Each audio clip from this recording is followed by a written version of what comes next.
സുഗമോ ദേവി സീരിയലിൻ്റെ ഏറ്റവും പുതിയ പ്രൊമോ റിവ്യൂയിലേക്ക് എല്ലാ കൂട്ടുകാർക്കും സ്വാഗതം. ബോധം കെട്ട് വീഴുന്ന ഋഷിയാണെങ്കിൽ നന്ദനും കെവിനും കൂടി ആൾതാമസമില്ലാത്ത ഒരു വീട്ടിലേക്ക് കൊണ്ടുവരുന്നു. മാത്രമല്ല കെവിൻ്റെ കുറേ കൂട്ടുകാരെയും വിളിച്ചുകൊണ്ട് വന്ന് ഋഷിക്ക് ബോധം വീഴുന്ന സമയത്ത് വീണ്ടും നന്ദുവും കെവിനും ഋഷിയായിട്ട് വാക്തർക്കം ഉണ്ടാകുന്നു. അതിനിടയ്ക്ക് ഋഷി പറയുന്ന ഓരോ കാര്യങ്ങളും കേട്ട് സഹികെട്ട് നമ്മുടെ നന്ദു ആണെങ്കിൽ ഒരു തടിക്കഷ്ണം എടുത്ത് ഋഷിയുടെ തലക്കിട്ട് ആഞ്ഞടിക്കുന്നു. നല്ല ബ്ലീഡിങ്ങായി ഋഷി വീണ്ടും ബോധം കെട്ട് വീഴുന്ന സമയത്ത് കൂട്ടുകാരും കെവിനും കൂടി വീണ്ടും ഹോസ്പിറ്റലിൽ കൊണ്ടുപോകാൻ അനുവദിക്കുന്നില്ല. കാരണം ഇവർ തങ്ങളിലുള്ള തർക്കം അറിയാവുന്നത് കൊണ്ട് തന്നെ നന്ദു ഹോസ്പിറ്റലിലേക്ക് ഋഷിയെ കൊണ്ടുപോയി കഴിഞ്ഞാൽ ഉറപ്പായിട്ടും ഈ കേസ് അവരുടെ മണ്ടയ്ക്ക് തന്നെ വരുമെന്നറിയാം. എന്തായാലും നമ്മുടെ ഋഷിയുടെ കണ്ടീഷൻ ഓരോ മിനിറ്റിലും വഷളായിക്കൊണ്ടിരിക്കുന്നു. അത് കണ്ടിട്ടാണ് നന്ദു നമ്മുടെ ചന്ദ്രോത്ത് വീട്ടിലേക്ക് വരുന്നത്.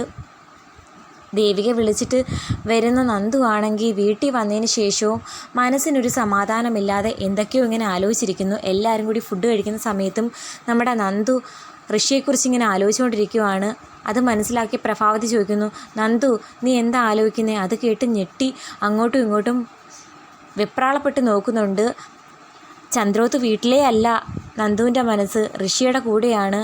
എന്താ നീ ആലോചിക്കുന്നേ? നിനക്ക് എന്തോ പേടി തട്ടിയിട്ടുണ്ടെന്ന് പ്രഭാവതി ചോദിക്കുമ്പം പകച്ചിങ്ങനെ അമ്മയെ നോക്കി നിൽക്കുന്ന നന്ദുവിനോട് സിദ്ധു ചോദിക്കുന്നുണ്ട്, ഋഷിയെക്കുറിച്ച് ആലോചിച്ചാണോ നിനക്കിങ്ങനെ പേടി തട്ടിയിരിക്കുന്നത്? അതെല്ലാം കേട്ട് ദേവികയാണെങ്കിൽ ആകെ ഭയന്ന് വിറച്ചിരിക്കുന്നു. ഋഷിയെക്കുറിച്ച് ആലോചിച്ചിട്ടാണെങ്കിൽ നീ ഇങ്ങനെ വിഷമിക്കുകയും ടെൻഷൻ അടിക്കുകയും ഒന്നും വേണ്ട മോനെ. അവൻ്റെ ഭാഗത്തുനിന്ന് എന്തെങ്കിലും ഒരു തെറ്റുണ്ടായിക്കഴിഞ്ഞാൽ ഉറപ്പായിട്ടും ഈ അച്ഛൻ അവനോട് ചോദ്യം ചെയ്തേക്കും. ഇന്ന് രജനി വന്ന് കുറേ പുകില് നടത്തിയിട്ട് പോയതേ ഉള്ളൂ. നമ്മളാരും ഋഷിയോടും അരുന്ധതിയോടും അമ്മയെ അപമാനിച്ചതിൻ്റെ പേര് ചോദ്യം ചെയ്തില്ലെന്ന പേര്. അത് കേട്ട് നന്ദുവിന് ആകെ വിഷമമാകുന്നു. നന്ദുവിൻ്റെ ടെൻഷൻ കണ്ടിട്ട് നമ്മുടെ പ്രഭാവതിക്കും ദേവികയ്ക്കും നല്ല പേടിയുണ്ട്. തൽക്കാലം സത്യങ്ങളൊന്നും ആരുടെയും തുറന്നു പറഞ്ഞിട്ടില്ല നമ്മുടെ നന്ദു. അതിനിടയ്ക്ക് നമ്മുടെ കെവിനാണെങ്കിൽ നന്ദുവിനെ വിളിക്കുന്നുണ്ട്. പണിയായെന്നൊരു സംശയം ഉണ്ടടാ, അവൻ ഇതുവരെ ബോധം വന്നിട്ടില്ല, മാത്രമല്ല നല്ല ബ്ലീഡിങ്ങും ഉണ്ടെന്ന് പറയുമ്പം നന്ദു ആകെ ഷോക്കാകുന്നു.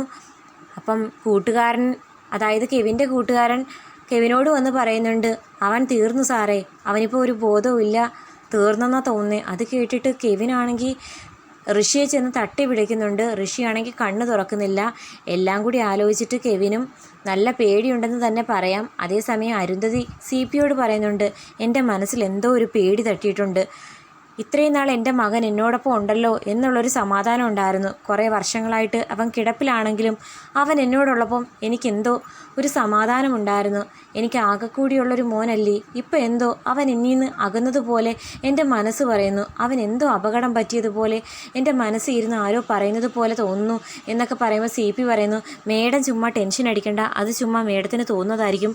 ഋഷിമോൻ നമ്മൾ രണ്ടാളും ഈ നാട്ടിൽ നിന്നും മാറി നിൽക്കാൻ പറഞ്ഞതിൻ്റെ പേര് എങ്ങോട്ടും മാറി നിൽക്കുന്നതാ. പിന്നെ അവൻ്റെ കൂട്ടുകാരനും പറഞ്ഞിരിക്കുന്നത് അങ്ങനെ തന്നെയല്ലേ, അധികം താമസിക്കാതെ ഋഷിമോൻ ഇങ്ങ് തിരികെ വന്നോളും, മേഡത്തെ പിരിഞ്ഞിരിക്കാൻ ഋഷിമോനും പറ്റില്ല എന്ന് പറയുമ്പം അങ്ങനെയല്ല CP, എന്തായാലും അവനെക്കുറിച്ച് നന്നായിട്ട് അന്വേഷിക്കണം. എനിക്കെന്തോ ഒരു പേടി മനസ്സിൽ തോന്നുന്നു. കാരണം പ്രഭാവതിയെയാണ് അവ ഇപ്പം വെറുപ്പിച്ചിരിക്കുന്നത്. പ്രഭാവതി ഏത് രൂപത്തിലും എൻ്റെ മോനോട് പകരം ചോദിക്കാൻ മടിയില്ലാത്തൊരു സ്ത്രീയാണ്. എന്നെ എൻ്റെ കുടുംബവും ഈ രൂപത്തിലാക്കിയത് പോലും അവരാണ്. അതുകൊണ്ട് ഒന്ന് സൂക്ഷിക്കുന്നത് നല്ലതായിരിക്കും. എത്രയും പെട്ടെന്ന് ഋഷിയെ കണ്ടെത്തണം എന്ന് പറയുമ്പം CP പറയുന്നുണ്ട്, മേഡം ടെൻഷൻ അടിക്കേണ്ട, അതിനുള്ള എല്ലാ ഏർപ്പാടും ഞാൻ ചെയ്തിട്ടുണ്ട്. പിന്നെ നമ്മുടെ കുറച്ച് ആൾക്കാരും ഉണ്ട്, അവരും പല വഴിക്കും അന്വേഷിക്കുന്നുണ്ട്. പിന്നെ ഫോൺ സ്വിച്ച് ഓഫ് ആയതുകൊണ്ട് ഒന്നും മനസ്സിലാക്കാൻ പറ്റുന്നില്ല. അതിനിടയ്ക്ക് നമ്മുടെ ത്യാഗരാജനാണെങ്കിൽ CPയെ വിളിച്ച് ചോദിക്കുന്നുണ്ട്, ഋഷിയെക്കുറിച്ച് എന്തെങ്കിലും അറിവ് കിട്ടിയോ? ഇല്ല. ത്യാഗരാജൻ എന്തെങ്കിലും അറിവ് കിട്ടിയോ എന്ന് ചോദിക്കുമ്പം ഇല്ല, ഞാനും പല രൂപത്തിലും അന്വേഷിക്കുന്നുണ്ട്, പക്ഷേ എവിടെ പോയെന്ന് ആർക്കും ഒരു പിടുത്തമില്ല, ഫോൺ സ്വിച്ച് ഓഫ് ആക്കി വെച്ചേക്കുന്നുണ്ടാ സംശയം എന്ന് പറയുമ്പം നമ്മുടെ അരുന്ധതി ആണെങ്കിൽ ഇതെല്ലാം കേട്ടുകൊണ്ട് അങ്ങോട്ടേക്ക് വരുന്നുണ്ട്. അപ്പോൾ അരുന്ധതി ചോദിക്കുന്നു, ആരെക്കുറിച്ചാണ് നീ പറയുന്നത്? അതല്ല ചേച്ചി, ആ അരുന്ധതിയുടെ മകനുണ്ടല്ലോ ഋഷി, അവനെ കാണാനില്ലെന്നോ? അവ എവിടെ പോയി? അറിയില്ല, ആർക്കും അറിയില്ല. ഇനി പ്രഭാവതി മേഡത്തിനെ പരസ്യമായിട്ട് അപമാനിച്ചതിൻ്റെ പേര് അവരെന്തെങ്കിലും അവനെ ചെയ്തു കാണുമെന്നാണ് എനിക്കിപ്പോൾ പേടിയെന്ന് പറയുമ്പം പ്രഭ ഒരിക്കലും അങ്ങനെയൊന്നും ചെയ്യില്ല. അങ്ങനെ ചെയ്യാനായിരുന്നെങ്കിൽ അവളെ പരസ്യമായിട്ട് അപമാനിച്ച സമയത്ത് തന്നെ തക്ക മറുപടി കൊടുത്തേനെ. നീ ആ വീഡിയോ കണ്ടതല്ലേ? ഞാൻ എന്തെങ്കിലും അലച്ചെങ്കിൽ പോലും പ്രഭാവതി ഒന്നും വേണ്ടിയിട്ടില്ല.